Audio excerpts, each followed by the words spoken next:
Hi అండి, అందరికీ నమస్కారం. Welcome back to my channel. ఇప్పుడే అందిన వార్త అండి. రేపు దేశవ్యాప్తంగా బంద్, ఇవన్నీ మూసివేత. పూర్తి వివరాలు అయితే ఈ వీడియోలో తెలుసుకుందాం. వీడియోని ఎక్కడ కానీ స్కిప్ చేయకుండా ఎండ్ వరకు చూడనప్పుడే పూర్తి ఇన్ఫర్మేషన్ అర్థమవుతుంది. వీడియోకి ఒక లైక్ చేయండి ఫ్రెండ్స్. ఇక వీడియోలోకి అయితే వెళ్ళిపోతాము. అవునండి, రేపు అనగా 4వ తేదీ దేశవ్యాప్తంగా ఇవన్నీ బంద్. నీట్ 2024 నిర్వహణపై సర్వత్రా విమర్శలు వెల్లువెత్తుతున్నాయి. పేపర్ లీక్ అయిందంటూ తీవ్ర ఆరోపణలు వెల్లువెత్తుతున్నాయి. దీంతో నీట్ 2024 రద్దును నిరసిస్తూ దేశవ్యాప్తంగా విద్యార్థి సంఘాల్లో అయితే నిరసనలు చేపడుతున్నాయండి. ఇక నీట్ పరీక్షపై కేంద్రం వైఖరిని వ్యతిరేకంగా జూలై 4వ తేదీన అనగా రేపటి రోజున దేశవ్యాప్తంగా విద్యా సంస్థలకు బంద్కు విద్యార్థుల సంఘం పిలుపునిచ్చింది. విద్యా సంస్థల బంద్ నిర్వహిస్తూ ఉన్నట్లు ఎస్ఎస్ఐ జిల్లా కార్యదర్శి సిహెచ్ వినోద్, అలాగే పీడీఎస్యు రాష్ట్ర అధ్యక్షుడు ఎల్ రాజశేఖర్ తెలిపారు.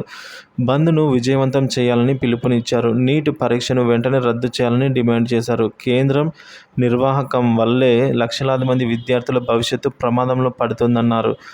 దేశవ్యాప్తంగా ప్రభుత్వ పాఠశాలల మూసివేతను ఆపాలని, ఐఐటీ అడ్మిషన్లో రాజకీయ ప్రమేయం లేకుండా చూడాలని డిమాండ్ చేశారు. యూనివర్సిటీల్లో ప్రజాస్వామ్యాన్ని నెలకొల్పాలి అని అన్నారు.